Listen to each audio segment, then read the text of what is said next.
एक बार फिर से हमारे चैनल में आपका स्वागत है। आज हम आपके लिए लाए हैं साइंस का कुछ इम्पोर्टेंट क्वेश्चन जो कि बिहार बोर्ड 2026 में पूछे जाने की संभावना है। अगर आप इस क्वेश्चन को याद कर लेते हैं तो आपको साइंस में बहुत अच्छा रिजल्ट देखने के लिए मिलेगा। तो आइए शुरू करते हैं।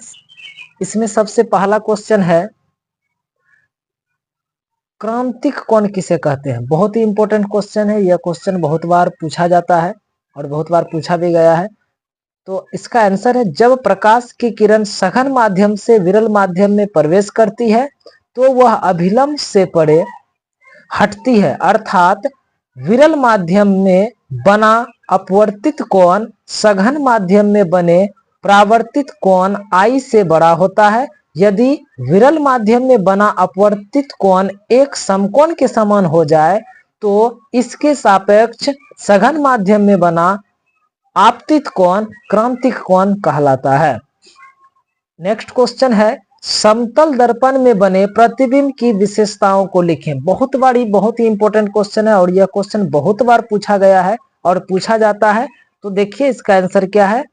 समतल दर्पण के सामने जितनी दूरी पर वस्तु को रखा जाता है उसका प्रतिबिंब भी उतना ही दूरी पर पीछे बनता है।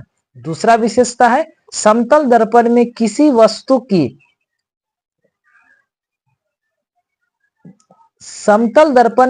वस्तु की पड़े प्रतिबिंब को देखने के लिए दर्पण का आकार उससे आधा होना चाहिए। जब हम किसी भी वस्तु को देखते हैं तो दर्पण का आकार कम से कम उसके आधा साइज का होना चाहिए, तब हम उस वस्तु को पूरा देख सकते हैं।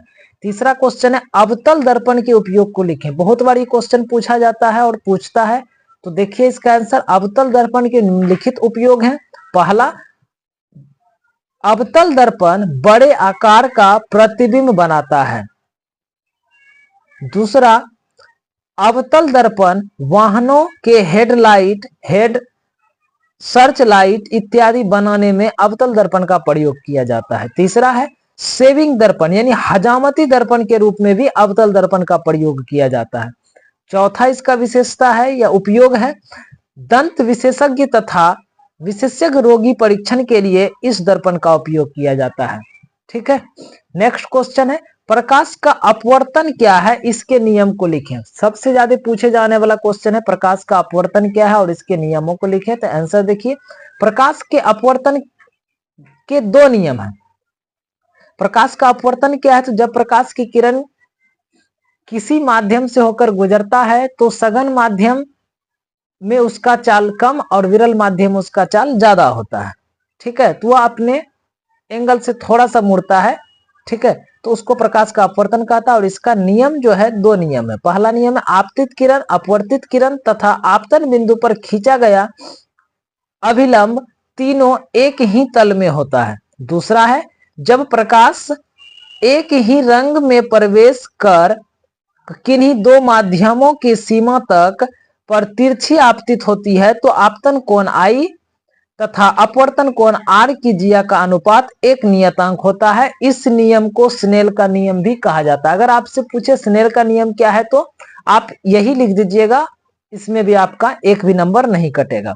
नेक्स्ट क्वेश्चन है, उत्तल लेंस के दो उपयोग बतावे। उत्तल लेंस का कह रहा है दो उपयोग बताइए। तो उत्तल लेंस का दो उपयोग इस प्रकार है।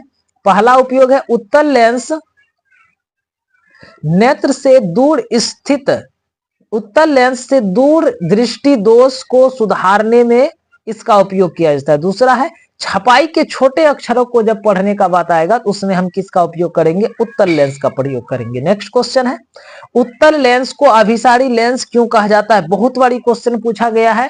ठीक है, और पूछा जाता है, उत्तल लेंस के द्वारा आपतित समांतर किरणें अपवर्तन के फलस्वरूप एक बिंदु पर मिलती है, यानी उत्तल लेंस प्रकाश के समांतर किरणों को अभिसरित करता है, इसीलिए उत्तल लेंस को अभिसारी लेंस कहा जाता है।